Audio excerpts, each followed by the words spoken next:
영상으로 함께 예배하시는 모든 성도님들과 가정 가운데 하나님 평강이 함께 하시길 축복합니다. 우리 함께 말씀 보겠습니다. 마태복음 5장 8절 말씀입니다. 마태복음 5장 8절 말씀 우리 함께 읽겠습니다. 마음이 청결한 자는 복이 있나니 그들이 하나님을 볼 것이며. 아멘. 예수님께서 예수님을 믿는 제자들과 그의 교회와 성도들에게 진짜 예수님을 향한 신앙이 있고 믿음이 있느냐? 그렇다면 그 신앙은 삶의 자세에서, 삶의 모습에서 이렇게 나타나야 바른 신앙이고 바른 믿음이다 라는 것을 가르치신 내용이 마태복음 5장에서 8장에 잘 기록이 되어 있는데요. 우리가 지난 11월까지 해서 이 부분 함께 쭉 살펴봤었죠. 오늘 그 이후 대목들을 오늘부터 해서 함께 살펴볼 것인데요. 오늘은 마태복음 5장 8절 말씀, 마음이 청결한 자는 복이 있나니 그들이 하나님을 볼 것이며 말씀 함께 생각해 보도록 하겠습니다. 예수님께서 신앙에 대해서 말씀하시면서요, 먼저는 마음에 대해서 말씀하신 것을 오늘 말씀에서 이제 우리가 볼 수 있는데요. 우리가 흔히 내가 신앙이 있고 다른 사람이 신앙이 있다라고 이야기할 때 그것을 판단하는 기준으로 쉽게 이야기하는 것이 겉으로 드러나는 모양에 대한 거죠.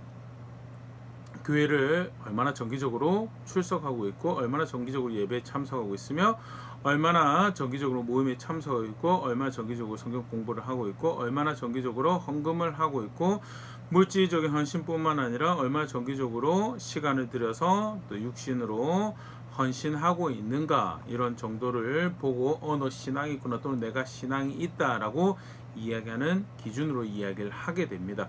그런데 예수님께서 오늘 이야기하신 모습을 보면요, 물론 교회를 가고 또 물질적으로 또 시간적으로 육신으로 헌신하는 거 굉장히 중요한 신앙의 모습이죠. 그런데 그와 동시에 중요한 신앙의 한 요소로 말씀하신 것이 우리 마음의 영역이다라는 것.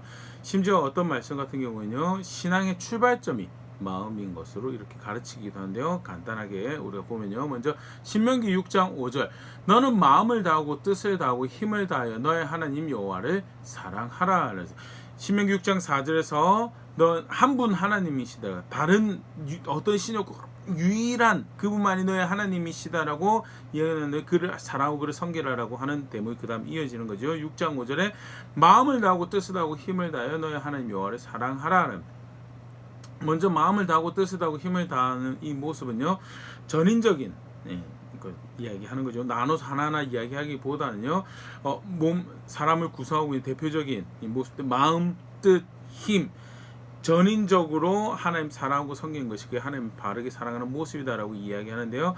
우리가 하나 더 눈여겨서 보일 수 있는 것은요, 어떻게 보면 힘은 외적인 모습이라고 치면요, 마음과 뜻은 분명히 속사람이 하나님 사랑하는 거고요. 그때 속사람이, 마음이 하나님 사랑하는 것이 그게 하나님 사랑하는 바른 신앙의 모습이다라고 가르치고 있는 부분. 성경 분명히 신앙의 중요한 요소로 마음을 가르치고 있다라는 것. 심지어요, 잠언 4장 23절 같은 경우는요, 모든 지킬 만한 것 중에 더욱 너의 마음을 지키라, 생명의 근원이 이에서 남이니라. 사람의 마음에서 생명의 근원이 난다는 이것이 무엇을 의미하는가? 다른 성경 본문에서는 만물보다 더 부패하고 더러운 것이 사람의 마음이라고 그랬는데, 어떤 선한 것도 날 수가 없는 것이 사람의 마음이라고 했는데, 사람의 마음에 생명의 근원이 난다는 것은 무엇을 의미하는가라고 할 때요, 하나님을, 생명이신 하나님을 사랑하고 생명이신 하나님을 존중하고 그를 섬기는 그 신앙이 어디서부터 출발하는가? 사람의 마음에서 출발해 사람의 마음에 시작해서 그를 사랑하고 그를 섬기는 것이 가능해지는 것에 대해서, 그런 측면에서 마음의 생명의 근원이 난다라고 이야기를 하는 거고, 나아가서 그렇기 때문에 마음을 지키라라고 권면하고 가르치고 있는 모습을 분명히 보시고, 신앙의 중요한 요소라는 거죠. 심지어는 이렇게까지도 표현을 하고 있습니다.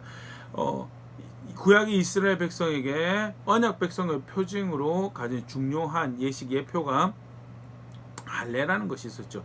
할례를 통해서 하나님께 속한 하나님 백성이 되는 것이고요. 심지어는 그 표식이 없을 때 모세마저도 하나님께서 죽이시려고 했었던, 물론 모세 아들과 관련 이슈이긴 했지만요, 모세를 죽이시려고 했던 정황들도 우리가 보일 수 있는데요. 그만큼 할례는 하나님 백성인 것을 나타내는 중요한 표징이었죠. 근데 그 할례가 의미하는 바가 단순 육체적 표징으로 우리가 이런 표를 가지고 있습니다. 그 이상의 의미가 있는 것을 성경에서 보일 수가 있는데요. 신명기 10장 16절 그러므로 너희는 마음의 할례를 행하고 다시는 목을 곧게 하지 말라는 육신의 할례를 가지고 하나님 백성이 된다는 것은 무엇을 의미하는가? 마음의 할례를 행해서 마음에서 바른 마음을 품고 하나님 사랑하고 하나님 섬기는 자리에 하나님 앞에서 겸손하고 그의 말씀을 존중하고 그를 섬기는 자리에 있는 그것을 예표하는 것이 육신의 할례고 마음이 굉장히 그런 중요한 요소의 신앙이 중요한 요소인 거에 대해서 심지어는요 육신의 할례는 가지고 있으면 마음의 할례가 없으면 다르게 표현하면 마음을 하나님 앞에 겸손하게 해서 그 말씀을 그의 뜻을 존중해서 그를 섬기는 자리에 있지 않으면 하나님께 속한 것이 아니다라고까지 사실 이야기하신 대목을 구약에서 이미 보일 수가 있는데요. 예레미야 4장 4절 유다인과 예루살렘 주민들아 너희는 스스로 할례를 행하여 너희 마음 가죽을 베고 나 여호와께 속하라. 그리하지 아니하면 너희 악행으로 말미암아 나의 분노가 불같이 일어나 사르리니 그것을 끌 자가 없으리라면서 유다인, 예루살렘 주민 아주 대표적인 할례를 받은 사람들 그런데 그들에게 이야기하면서 스스로 할례를 행하라. 할례 받았는데 이게 무엇을 의미하는가라고 그때 바로 그 다음에 설명이 나오죠. 너희 마음 가죽을 베고 쉽게 말해서 마음의 할례를 행하라는 그 다음 표현이 굉장히 사실은 흥미로운 표현입니다. 마음의 할례를 행하고 나 여호와께 속하라라고요. 이미 할례를 육신에 행해서 아브라함의 우선이고 우린 누구보다 여호와께 속해 있습니다라고 고백하는 사람들이었는데 그들의 마음에 할례가 없었고요. 쉽게 말해서 그렇기 때문에 여호와께 속하지 않았다. 마음에 할례를 행하고 여호와께 속하라라고 이야기하는 것을 볼 수 있고요. 그만큼 마음에서 하나님을 존중하고 마음에서 하나님 사랑하고 마음에서 하나님 섬기는 것이 신앙의 굉장히 중요한 요소인. 그래서 오늘 예수님도 청결한 마음을 가지는 것이 신앙의 바른 모습이다라고 가르치고 계시는 거죠. 반대로 신앙의 중요한 모습이 마음인 것만큼 하나님을 배신하고 거역하고 배교하는 그것도 굉장히 중요한 요소가 마음이다라는 게. 신명기 8장 17절 그러나 네가 마음에 이르기를 내 능력과 내 손의 힘으로 내가 이 재물을 얻었다 말할 것이니라. 하나님께서 이스라엘 백성들을 가나안 땅으로 인도하시기 전에 모압 평지죠. 신명기 말씀에서 너네 분명히 들어가면 나 배신할 거다라고. 너네 분명히 들어가면 나 대적하고 거역하고 배교하는 일을 할 것이다. 그런데 그 문제가 어떻게 펼쳐지는가? 좀 전에 읽은 말씀. 마음에 이르기를 내 능력과 내 손의 힘이 마음에서 교만하여서 마음에서 하나님을 거절하여서 마음에서 스스로를 높여서 내 능력, 내 계산, 내 이 수고가 이 열매를 만들어냈대. 분명히 은혜로 그곳에 인도하여서 살게 하신 하나님이 계시고 은혜로 열매 맺게 하신 하나님이 계시는데 내가 했다고 스스로 높여서 결국 하나님을 떠나게 되는 그런 자리. 어디서 그것이 시작? 어디서 뭐가 중요한 이 트리거 같은 역할을 하는가? 마음에서. 그래서 마음을 지키라고. 마음을 기억하라라고 말씀하신 것을 볼 수 있고 불신앙의 문제에 있어서도 근원이 마음이고 마음이 굉장히 중요한 이슈다라는 거. 실제로 가나안 땅에 들어가서 이스라엘 백성들이 배신을 하죠. 배신을 한 세대 대표적인 세대가 이사야 선지자 시대인데요. 하나님께서 이 이슈에 대해서 분명히 말씀하십니다. 이사야 29장 13절 주께서 이르시되 이 백성이 입으로는 나를 가까이하며 입술로는 나를 공경하나 그들의 마음은 내게서 멀리 떠났나니 그들이 나를 경외하면 사람의 계명으로 가르침을 받았을 뿐이라. 입으로 나를 가까이 입술로 나를 공경하는데 이거는 단순히 고백뿐만 아니라 겉으로 드러나는 표현에서 사실 이사야 시대가 그랬죠. 예배의 횟수가 부족하지 않았습니다. 물질의 헌신에 그 양이 부족하지 않았어요. 굉장히 잘하고 최선을 남대로 다 한다고 했는데 그 정도면 겉으로 볼 때 우리가 볼 때는 신앙이 있다고 정말 열심히 잘 섬기느라고 하는 그런 세대일 수 있는데 문제는 뭐예요? 마음에서 떠났다고. 마음이 하나님을 존중하지 않아요. 마음이 그렇게 겉으로 하는 것만큼 하나님 사랑하지 않아요. 그래서 그 결과가 어떤 삶에서 하나님을 버리는 거예요. 삶에서 하나님 말씀을 존중하지 않는 자리, 결국 언약에 신실하지 않는 자리에 서게 되는 거예요. 이사야 시대 하나님 백성들의 모습이었고 하나님께서 너의 상태가 왜 그런 줄 아냐? 마음에서 하나님을 저버렸기 때문에 배교, 배신, 하나님 거역하는 거 결국 마음이 중요한 이슈였다는 거예요. 예레미야 12장 2절 주께서 그들을 심으심으로 그들이 뿌리가 박히고 장성하여 열매를 맺었거늘 그들의 입은 주께 가까우나 그들의 마음은 머니이다. 예레미야 시대에도 마찬가지 마치 흡사한 이사야 선지자의 말씀을 인용한 것 같은 그런 평가를 예레미야 선지자 입술을 통해서 내리시죠. 그 시대 백성들의 문제가 뭐냐? 마음이 하나님을 떠났다. 마태복음 15장 8절 바리새인들 시대죠. 이 백성이 입술로 나를 공경하되 마음은 내게서 멀도다라고 예수님께서 이사야 선지자가 통해서 주셨던 말씀을 인용하면서 바리새인들 문제에 대해서 지적하시죠. 입술로는 나를 공경하는데 외적인 것은 나를 공경하는 것 같은데 나를 존중하는 것 같은데 하나님 말씀을 그렇게 사랑한다라고 하는데 결국 마음이 멀어서 하나님의 아들을 영접하지 않는다. 문제가 뭔지 아느냐? 마음에서 문제가 발생해서 나를 영접하지 않는다. 그만큼 신앙의 중요한 이슈가 마음이었고요. 그래서 예수님께서 바른 신앙을 가지고 진짜 바르게 예수님 믿고 있다면 그 마음이 청결한 것이 그게 바른 신앙의 모습이다. 그러면 청결하다는 것이 무엇을 의미하는가? 우리 일반적으로 청결한 마음 하면 가지는 이 뉘앙스가 또는 이미지가 있죠. 순수한 마음, 순결한 마음, 깨끗한 마음, 정결한 마음 이런 것들 생각하는데요. 실제로 헬라어 단어가 그런 표현이 사용됐습니다. 카탈로스라는 단어가 사용되는데요. 이 단어 의미가 순수하다, 깨끗하다, 정결하다라는 그런 의미를 가지고 있습니다. 근데 우리 자칫 이 단어를 생각할 때 도덕적인 이해에서 순수하다, 순결하다, 깨끗하다를 생각하기 쉬운데요. 실제 성경에서 이 단어가 사용되어 있는 모습을 보면요, 이 청결하다는 의미는요, 도덕적인 의미로 사용되지만요, 하나님 앞에서 드려지는 쉽게 말해서 제의적인 의미라고 뭐 영적이다라고 표현할 수 있는데, 다 표현 좀 고민해봤는데 제의적이라고 표현하기 좀 낫겠다 싶어서 제의적이라고 했는데 하나님 앞에서 드려진다라는 측면에서 깨끗하고 흠없다라는 의미를 표현할 때 이 단어가 사용되더라는 거예요. 도덕적 의미의 경우를 보면요, 야고보서 4장 8절 하나님을 가까이하라 그리하면 너희를 가까이 하시리라. 죄인들아 손을 깨끗이 하라. 두 마음을 품은 자들아 마음을 성결하게 하라는 거죠. 여기 죄인들아 손을 깨끗이 하라라는 이 깨끗이 하라라는 이 표현이 카타로스라는 이 단어가 에서 파생된 단어가 가지고 사용되어진 건데요. 죄인들아 손을 깨끗이 하라라는 것은 결국 죄짓지 말라는 거죠. 도덕적으로 악을 행하지 말라는 것을 의미하는 그런 측면에서 깨끗하다, 정결하다 또는 순수하다라는 의미로 이 단어가 사용되어진 것을 볼 수 있죠. 대표적인 의미로 우리 생각해서 보는 거예요. 그런데 또 절대 간과하지 말아야 될 것. 성경에서 정결하다라고 할 때는 도덕적인 의미로 깨끗한 것도 있지만요, 절대 뗄 수 없는 모습으로 이야기되어지는 정결함이 하나님 앞에서의 정결함이죠.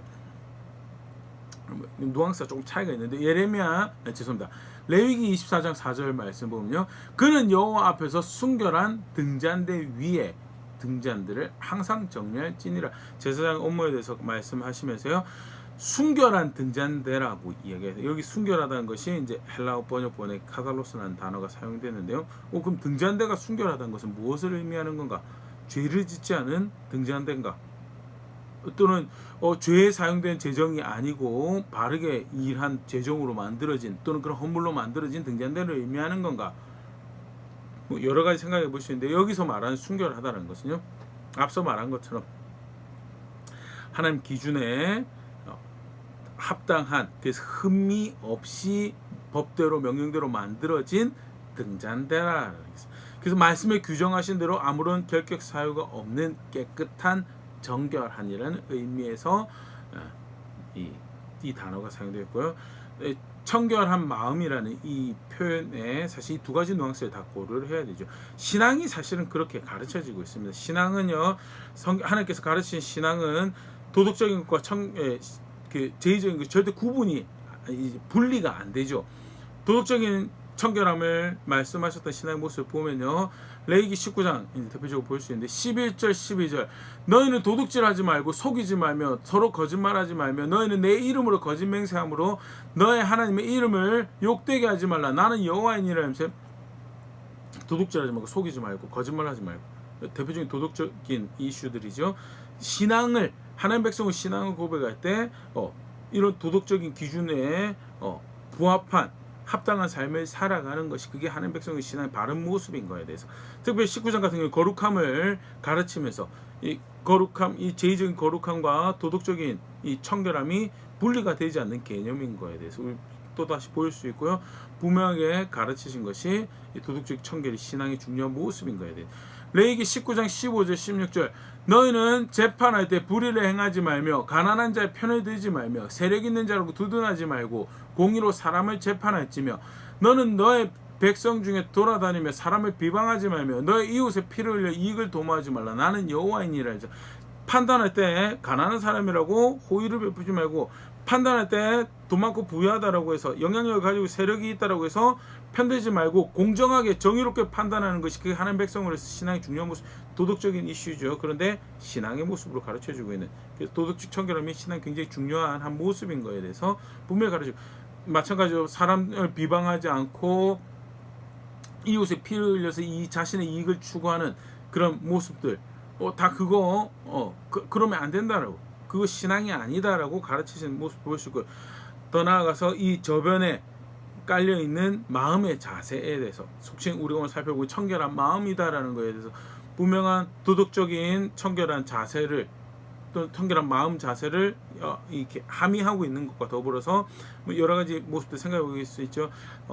불의한 재물을 또는 불의한 재판을 하지 않게 해서 공정한 것을 기뻐하고 또 허영이나 또는 과시하는 욕심으로 탐심으로 인해서 헛되이 무력을 품는다든지 또는 그게 삶의 방향성을 잡는 그것도 배제한 그런 것이 없는 것이 청결한 마음의 한 모습으로 지금 언급되어지고 있는 것들 우리가 분명히 이런 모습에서 보일 수 있고요.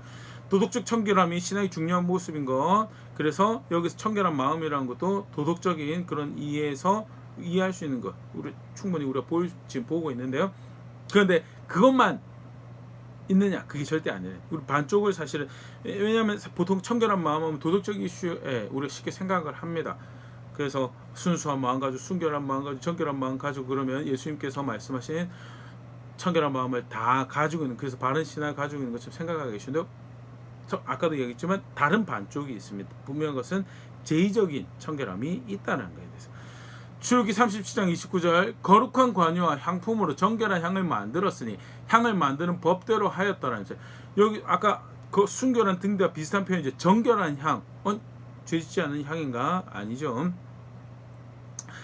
뒤에 이제 분명히 설명이 되죠. 향을 만드는 법대로 만든 향인 거예요. 그래서 하나님 보시기에 하나님께 드려지기에 적합한 흠없는 향이다라는 그런 의미에서 정결한 깨끗한 순수하다라는 그런 의미를 사용하고 분명히 이런 하나님 앞에서의 정결함의 뉘앙스를 가지고 있다는 레위기 10장 10절 11절 그리하여야 너희가 거룩하고 속된 것을 분별하며 부정하고 정한 것을 분별하고 또 나 여호와가 모세를 통하여 모든 규례를 이스라엘 자손에게 가르치라. 여기서도 정한 것이라는 표현이 등장을 하죠. 깨끗한 것. 그런데 여기서 정한 것은 뭐예요?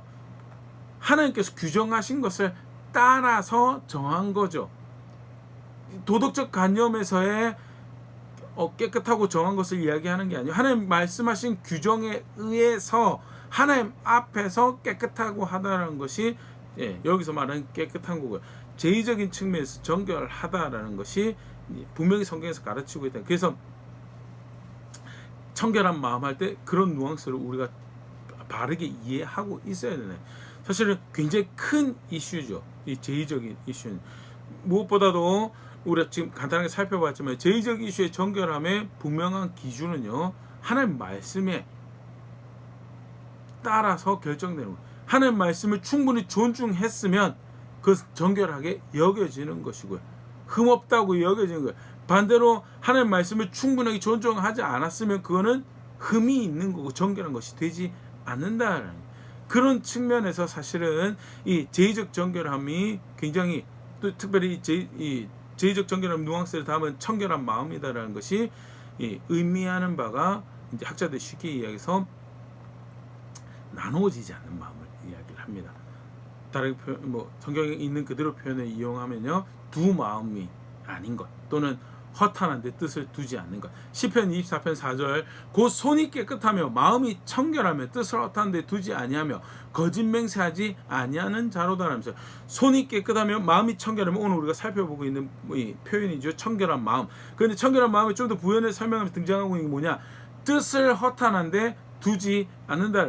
앞에 뉘앙스 손이 깨끗하고 그 이어서 마음이 청결한 걸로 생각을 하면 도덕적인 죄짓지 않는 그 청결함을 생각하기 깨끗함을 생각하기가 쉽죠. 근데 단순히 그것만 있는 게 아니에요.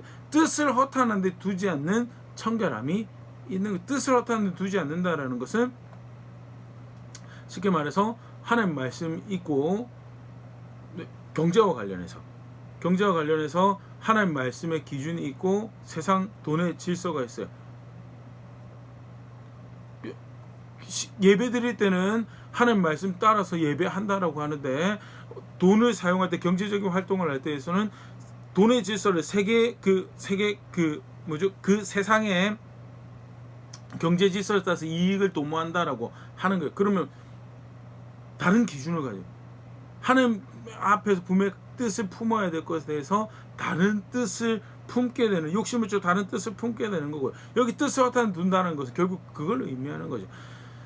다르게 표현하면요, 앞에 이제 정결하게 제의적 정결을 함에 있어서 하는 말씀에 따라서 규정되어 정결하다라고 이야기 되어져야 될 것이 그 규정을 벗어난 더블 이중 잣대를 가지고 있는 거예요. 그래서 도덕적으로 충실하다라고 하지만 세상의 관념에서 도덕적인 충실함이지 결국 하나님 앞에서는 받아들여지지 못할 것들을 하면서 있을 수 있는 부분에 대해서 그럼 뭐냐? 그게 뜻이 허탄한 데 두어진 거 마음이 나누어진 것이고 그것은 청결한 것이 아닌 것이 되는 거죠. 그래서 시편 24편 4절 기자가 분명히 뜻을 허탄한 데 두지 않는 것이 그게 하나님과 함께하는 거다. 사실 학자들이 이 시편을 염두한 야고보의 가르침이 아닌가라고 여기는 야고보 4장 8절 사실 이것은 이제 이렇게 표현을 하는데요. 야고보 4장 8절 하나님을 가까이 하라 그리하면 너희를 가까이 하시리라 죄인들아 손을 깨끗이 하라 두 마음을 품은 자들아 마음을 성결하게 하라. 시편 24편 같은 경우에 우리 좀 전에 읽었던 4절 앞에 3절에서는 여호와의 집에 거할 자 누군지 그 거룩한 곳에 설 자가 누군지 쉽게 말해서 하나님하고 함께 할 자가 누군지에 대해서 이야기를 하는 거죠. 다르게 표현하면 야고보 4장 8절에 하나님 가까이 하는 걸 이야기를 하는 거죠. 누가 하나님 가까이 할 수 있느냐? 뭐가 하나님 가까이 하는 거냐? 그러면서 이야기는 손을 깨끗이 하고 마음을 청결. 죄인들아 손을 깨끗이 하라. 야고보 4장 8절 그렇게. 쉽게 말해서 학자들이 야고보 4장 8절의 배경에는 시편 24편이 있다라고 이야기하는 그것에 좀 볼 수 있으면 좋고 그러면서 마음이 청결하고 뜻을 허탄한 데 두지 않는 거를 뭐라고 표현하고 있냐면 야고보 4장 8절에 두 마음을 품은 자들아 마음을 성결하게 하는 마음이 나누어진 것에 대해서 이 얘기는 그게 하나님 앞에서 청결하지 않은 거죠. 반대로 치면 하나님 앞에 청결하다는 것은 무엇을 의미하는가? 나누어지지 않는 두 마음을 품지 않는 거죠. 하나님 향해서 온전하게 바른 마음을 가지고 있는 것이 도덕적 청결함과 비롯하여서 분명하게 예수께서 의도하신 청결한 마음의 의미로 성경에서 사실은 그렇게 가르쳐지고 있다라는 거에 대해서. 근데 사실 이게 간단한 이슈가 아닌 것이요. 마음이 나눠지는 거, 두 마음을 푸는 게 결국 우리 대표적으로 열어볼 텐데 바리새인들의 대표적인 하나님 아들을 영접하지 못하는 대표적인 세대의 이슈였다는 게 돼서 예수님께서 바리새인들을 정죄할 때 대표적인 내용들이 이제 기록된 게 마태복음 23장인데요. 그 내용에서 볼 때 바리새인들의 가장 큰 문제점 중에 하나가 외식하는 거였죠. 외식하는 거. 겉과 속이 다른. 근데 겉과 속이 다른 게 결국 뭘 의미하느냐? 마음이 나눠질 때. 마태복음 23장 28절 이와 같이 너희도 겉으로는 사람에게 옳게 보이되 안으로는 외식과 불법이 가득하도다. 겉으로는 뭐 하는 거야? 하나님 존중해요. 특별히 사람들이 잘 보이는 눈에 띄는 종교적인 예식을 할 때 전을 뒤집어 쓰고 정기적으로 금식하고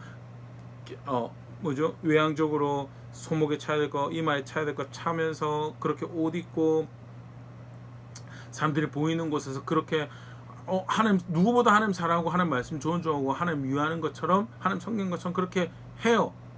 근데 속내는 뭐예요? 종교적인 건 그렇게 할 수 있는데 내 기본적인 관계, 삶의 모습에서, 관계에서 내 경제를 사용하는 거에 있어서 하나님 법을 존중하지 않아요. 하나님 말씀 존중하지 않아요. 그러니까 어떻게 돼요? 예수님이 너 외식하고 안에 외식으로 불법으로 가득하다라고. 실제로 그러니까 어떻게 되느냐? 하나님 말씀을 버려버린 거예요. 거기서. 똑같은 마태복음 23장에서 예수님 분명히 그 문제점 지적을 하시죠. 박하 근처 회당이 11조는 하는데 율법에 더 중한 바 정의를 버리고 사랑하는 거 버리고 긍휼 베푸는 거 구제하는 거 버려버렸다라고. 어떻게 그럴 수 있느냐? 마음이 나눠졌거든. 그래서 제사하러 가서는 종교적인 부분에서는 하나님 법 존경해요. 경전에 기록된 거 존중해요. 그런데 실제 삶에 가서는, 가정 안에서는, 돈 사용할 때, 시간 사용할 때에서는 그 존중하는 세상 질서 따라가는 거예요. 세상 질서 따라서 아버지 노릇하고, 세상 질서 따라서 어머니 노릇하고, 그렇게 하면서 결국 뭐 하는 거야? 하나님을 믿는다고 하는 신앙을 가졌다라고 하는데 정작 하나님 받으실 만한 신앙을 고백하지 못하는, 그게 마음이 청결하지 못하는. 그러기 때문에 예수님께서 오늘 진짜 예수 믿느냐고, 진짜 나를 향한 신앙을 가지고 있냐고, 그러면 마음이 청결한 것으로 나타나고 고백되어야 된다. 조금 더 보면요, 외식하는 것과 더불어서 바리새인들의 또 동일한 문제로 등장하고 있는 교만함. 마태복음 23장 5절 7절 그들의 모든 행위를 사람에게 보이고자 하나니 곧 그 경문띠를 넓게 하며 옷수를 길게 하고 잔치 윗자리나 회당의 높은 자리와 시장에서 문안받는 것과 사람에게 랍비라 칭함받는 것을 좋아하는, 결국 자기를 높이는 여러 가지 모습에 대해서 이야기하면서 대표적인 교만의 이슈, 자기를 높이는 것. 진짜 하나님 사랑한다라고 하면, 진짜 하나님 존중한다, 그렇게 자기들이 종교활동하면서 하나님 말씀 강론하고 하면서 가르치면서 하나님을 위한다고, 하나님을 섬긴다고 하는 그 자리에 있다면 저 끝뿌리에 뭐가 있어야 돼요? 어떻게 해서든 하나님 영광 받으시고 하나님 높임 받으시는 거였는데 정작 마음이 나눠져서 그렇지가 않은 거예요. 종교적인 현장에서는, 교회에서는, 회당에서는, 자기들 제사의 자리에서는, 예배의 자리에서는 하나님 존중하는 척 하는데 결국 누가 높임 받아야 게 자기. 그래서 마음이 이중잣대를 가지고 있고 마음이 나눠진 거예요. 교만요, 결국 사실은 뭐의 이슈냐? 마음이 나눠진 거예요. 외식하는 거 뭐의 이슈냐? 마음이 나눠진 거예요. 이슈고요. 결국 그 문제가 하나님 백성이 스스로 속이고 마치 하나님도 속일 수 있을 것처럼 자세를 가지는 문제고, 그래서 예수님께서 마음이 청결한 것이 그게 신앙의 바른 모습이다. 마음이 청결한 것이 신앙의 바른 모습이다. 사실 그렇게 쉽게 속여요. 정기적으로 예배하죠, 정기적으로 헌금하죠, 정기적으로 성경 공부하죠, 성경 읽죠. 다 훌륭한 모습입니다. 아름다운 모습입니다. 근데 그거 하면서 그게 신앙생활 전무인 것처럼 해요. 그리고 돈 사용할 때, 우리 지난 시간까지 살펴봤었는데 예수 그리스도를 경외하는 거 어떻게 고백되냐요? 예수 그리스도의 삶에서 하나님 말씀 존중하는 거죠. 가장 기본적인 관계에서 하나님 말씀. 에베소 교회 편지할 때는 대표적인 예로 이야기되었던 것이 남편이 아내를 사랑하는 것을 그리스도를 경외하는, 아내가 남편 복종하고 존중하는 것으로 그리스도를 향한 사랑이, 그리스도를 경외하는 것이 고백되어진다고. 부모가 자녀를 주의 교훈과 훈교로 양육하는 것으로, 훈육하는 것으로 예수 그리스도를 경외하는 것이 고백되고, 자녀들은 부모님께 순종하고 부모님 공경하는 것으로 신앙을, 예수 그리스도 경외하는 것을 고백한다라고. 별개의 것으로 생각하고요, 다른 기준을 가지고 살아가요. 그게 마음이 청결하지 않은 거예요. 두 마음을, 그게 외식하는 거고요. 그게 교만한 거다. 그래서 예수님 분명히 이야기하시는 것이 청결한 마음 가지라고. 간단하게 예수님 의도하신 청결한 마음이 무엇을 의미하는가 생각을 해봤었는데요. 마음이 신앙의 중요한 이슈인 거예요. 그러면서 어떤 마음을 가진 것이, 청결한 마음을 가진 것이 바른 신앙의 모습. 그럼 청결한 마음이 뭐냐? 도덕적으로 깨끗한 거, 죄짓지 않는 거 맞죠? 근데 그것만 순수하고 순결한 거, 순진하다고 하면서요, 또 이중잣대 가질 수 있어요. 순진하다고 하면서 경제적인 거랑 종교적인 거 분리해서 사람들 앞에 순진한 척하지만 하나님 앞에 순진하지 않는 그런 거 만들 수 있어요. 그래서 단순히 도덕적인 관점에서 순진한 걸 이야기해 그걸로 끝난 것이 아니고 제의적인 측면에서 하나님의 말씀을 얼마나 한 마음으로 내가 하나님을 기쁘시게 하기 원합니다라고 했으면요, 그 고백이 부모 자식 간의 관계에서, 형제 관계에서도 그렇게 고백되어지는 것이고요, 다른 사람 이웃과의 관계에서도 그렇게 고백되어지는 것이, 그게 예수 그리스도를 믿는 바른 신앙이다라는 거예요. 그러면 실제로 그 마음이 청결한 대표적인 신앙의 모델이 본이 누구냐? 예수님이시죠.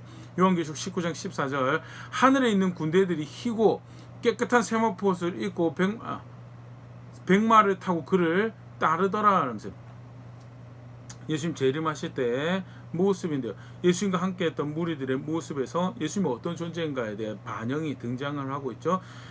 희고 깨끗한 세마포옷을 입었다. 여기서 깨끗한 부도 카탈로스라는 오늘 우리가 살펴보니 청결하다는 단어가 사용된 건지, 결국 예수님이 어떤 분이신지를, 그가 어떤 심판의 구원의 주로 어떤 존재로 이 땅에 다시 나타나실 건가에 대해서 비유적으로 표현하고, 분명한 것은 그는 청결한, 그는 정결한 분이시다라는 것에 대해서.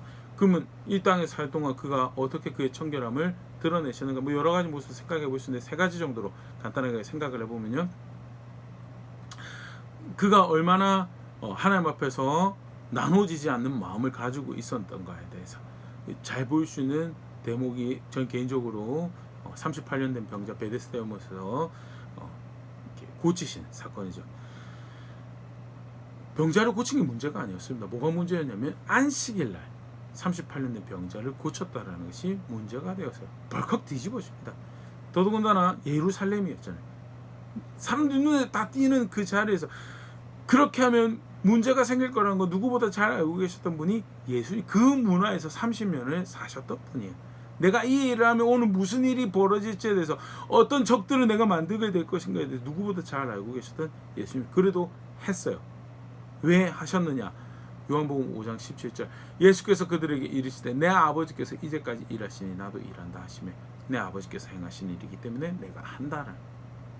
비단 그것이 문제를 야기, 어려움을 야기하더라도 내 아버지께서 그것을 하시니, 그것을 뜻하시고 그 작정하신 것을 이루어 가신 내가 그것을 한다라는 거예요. 내가 그를 아버지로 알고 있는데 이거는 내게 문제를 야기할 것을 알기 때문에 다른 날 하면 어떨까요? 그럼 다른 날 하게 해주세요. 그건 순전한 마음, 깨끗한 마음이 아닌 거죠. 하나님 사랑한다는 것과 이 세상 살면서 문제를 피하고 싶다는 마음, 두 개의 나눠진 마음을 가지고 있는 거고, 결국 그러면 어떤 선택을 해요? 제가 원하는 선택을 하게 됩니다. 예수님 절대 그러지 않았어요. 무슨 문제가 일어날 거 누구보다 잘 알고 계신 분이지만 하나님이 뜻하시고 작정하신 것을 이루어 가신 것이 가장 중요한 것, 그것이 원하시는 것, 실제로 그래서 그렇게 하시죠. 나아가서 예수님은요, 그렇게 하나님 존중하시면서 하나님 말씀 존중하시. 요한복음 12장 50절, 나는 그의 명령이 영생인 줄 아노라. 그러므로 내가 이르는 것은 내 아버지께서 내게 말씀하신 그대로니라 하시니라. 내 아버지께서 말씀하신 그대로 내가 말하고 그대로 가르치고, 왜? 나는 그게 영생인 줄 알고 있다는 거예요. 근데 사실은 예수님 이 땅에 오신 하나님의 아들이시죠. 누구보다 자기 말을, 구원자로 오셔서 자기 말을 생명으로 하고 자기 말을 해도 되는 합법적인 권리와 권력을 가지고 계신 분이세요. 그럼에도 불구하고 아니다. 아버지의 말씀이 영생이고 아버지의 명령이 영생이고, 그래서 나는 아버지가 내게 하신 그 말씀만 나는 전한다라고 이야기하셨던 것이 예수님의 자세였고요. 청결하다, 깨끗하다라는 거, 한 마음을 가졌다는 것. 그게 의미하는 바가 실제로 이렇게 살아가는 것을 의미하는 것이다라는 것. 마지막으로 예수님 관련해서 하나 더 보면요, 그렇게 하나님 말씀 존중, 하나님 존중하는 그 결과가 어디죠? 하나님 뜻을 존중해서 십자가에 달리시는 거죠. 요한복음 12장 27절, 지금 내 마음이 괴로우니 무슨 말 하리요? 아버지여 나를 구원하여 이때를 면하게 하여 주옵소서. 그러나 내가 이를 위하여 이때 왔나이다. 죄인의 자리에서 거룩한 진노를 맞닥뜨리는 십자가의 자리, 절대 쉽고 편한 자리가 아니죠. 괴롭다라고 이야기해요. 그럼에도 불구하고 나는 그 일을 위해서 왔습니다. 순전하게 그 일을 위해서 달려왔고 그 일을 위해 수고했고 내가 그래서 이때 내가 왔습니다라고 이야기하면 기꺼이 그것을 감당하는 자리에 서죠. 하나님 뜻을 그렇게 존중해요. 괴로워요. 인내가 요구되고 참음이 요구되어지는 자리가 사실은 마음이 청결한 자리. 마음이 청결한 거는 할 수는 있을 것 같은데 참는 거는 싫다고요. 그러면 정직하게 고민해보세요. 마음이 청결한 거, 예수님의 본에서 우리가 볼 수 있는 마음이 청결한, 마음이 깨끗한 것은요, 한 마음을 가지고 있기 때문에 어떤 충돌도 두려워하지 않고요, 어떤 갈등도 두려워하지 않고요, 어떤 괴로움도 두려워하지 않고 그 앞에서 참고 견디고 인내하는 것을 신앙을 고백할 수 있다는 사실이 사실은 기쁨이 되는 거죠. 그렇게 하나님 뜻을 이루어가는 것이 양식이 되어서 걸음걸음 살아가는, 그게 마음이 청결하신 예수님께서 보여주셨던 청결한 마음의 본이고, 우리가 오늘 마음이 청결한 것이 신앙이다라고, 정말 예수님을 믿느냐, 그래서 그 다음 표현이 복이 있다라고, 그가 누릴 복에 대해서 하나님을 볼 것이다. 하나님 본다라는 것은 결국 언약적, 현재 언약적 관계를 잘 나타내는 또 다른 표현이고요. 더불어서 영원한 나라의 소망을 가지고 살아가는, 그가 약속하신 그것이 이루어질 걸 소망하고 살아가는 그 기업을 바라는 이들의 관계를 그 하나님 볼 거다라고 표현한 그 안에 사실은 정말 잘 표현해. 또 다른 복을 이야기하는 게, 예수 믿고 난 다음에 누리게 또 다른 복을, 예수 믿는 모든 교회 성도들에게 약속되어진 그 복이 실제로 그렇게 누려지는 그 모습에 대해서 잘 문학적으로 표현한 거죠. 그걸 누리는, 그걸 향하는, 그걸 기뻐하는 신앙이 뭐냐라는 게 마음이 청결한 거. 마음이 청결한 것은 도덕적으로 그럼 내가 바른 거 선한 거 이야기할 줄 알고 그렇게 좀 살아가는데 그 정도 수준이 아니고, 하나님 앞에서 하나님이 받으실 만한 흠없는 마음을 가지고, 그거는 결국 한 마음, 나눠지지 않는 마음이다. 나눠지지 않는 마음. 관련해서 말씀 하나 더 보고 오늘 마무리하려고 하는데, 소중히 이제 순수한 마음, 대표적인 마음으로 이야기되어진 게 어린아이의 마음, 어린아이의 자세죠. 사실은 그래서 오늘 청결한 마음을 이해할 수 있는 또 다른 한 가르침이 어린아이와 같은 자세를 가지라고 하는 건데요. 근데 실제로 사실 어린아이와 같은 자세를 가지라고 하는 것은 순수하라라는 이야기도 들으면 단순히 순수하라라고 이야기해요. 순수하게 뭐 하라는 거예요? 예수님 말씀을 받아들이는, 하나님 말씀을 받아들이라는 거예요. 어린아이 같은 믿음, 순수하게 가르치는 대로 그대로 고지고대로 자기 마음대로 변형하거나 그런 경험도 없고요, 그런 강교함도 없고요, 그냥 가르치는 대로 받아들이는 그 자세를, 물론 어린아이 중에서 먼저 그렇게 이렇게 자기 꾀를 부리는 애들도 분명히 있죠. 그러니까 그런 케이스 말고 여기서 예수님께서 말씀하신 어린아이 같은 자세는 그걸 의미하는, 마가복음 10장 14절 16절 예수께서 보시고 노하시어 이르시되 어린아이가 내게 오는 것을 용납하고 금하지 말라. 하나님의 나라가 이런 자일 것이니, 어린아이 같은 자가 에게 하나님 나라가 그런 자의 것이라. 뭘 이야기하는 건가? 15절 내가 진실로 너에게 이르노니 누구든지 하나님의 나라를 어린아이와 같이 받들지 않는 자는 결단코 그곳에 들어가지 못하리라 하시고, 그 어린아이들을 안고 그들 위에 안수하시고 축복하시고, 어린아이들처럼 받든다. 어린아이들처럼 받는다. 순수하게 한 마음으로 가르치는 대로 말씀하시는 대로 받는 그것이 어린아이와 같은 순수하다. 단순히 그냥 순진하다, 잘 속고 그걸 이야기를 하는 게 절대 아니에요. 그건 사실은 지혜롭지 못한 거죠.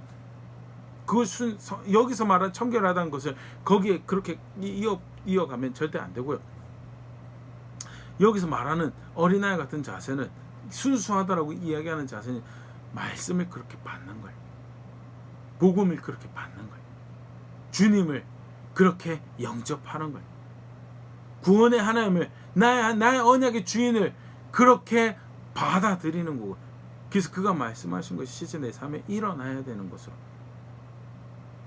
그가 살아가라는 것이 내 길과 내가 살아가야 될 모습이 돼서, 그래서 뭐가 발생하는 거예요? 참음이 발생하고요, 인내가 발생하고요, 괴로움과 갈등을 맞닥뜨리는데 거기서 포기하지 않고 지켜야 될 자기 자리를 책임감 있게 지키는, 그것이 여기서 말하는 청결한 마음이고 깨끗한 마음이고 순수한 마음이다라는 거예요. 예수 믿는다는 거요. 그렇게 믿는 게 예수 믿는다라는 거예요. 믿는다는 고백들 많이 합니다. 근데 각자 이해해서 다른 생각에서 믿는다라고 이해하고 이야기하는 경우가 많이 발생을 하죠. 그래서 사실은 이 산상수훈 같은 말씀이 오늘 우리가 살펴보는 말씀이 참 놀라운 은혜고요.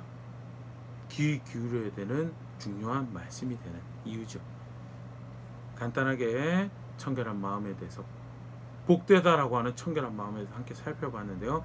그 말씀을 다시 정직하게 돌아볼 수 있으면 좋을 것 같습니다.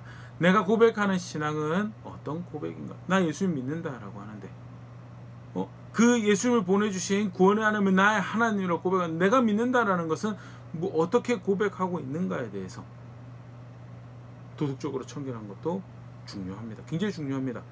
바른 삶 살아가도 그렇게 말씀하시죠.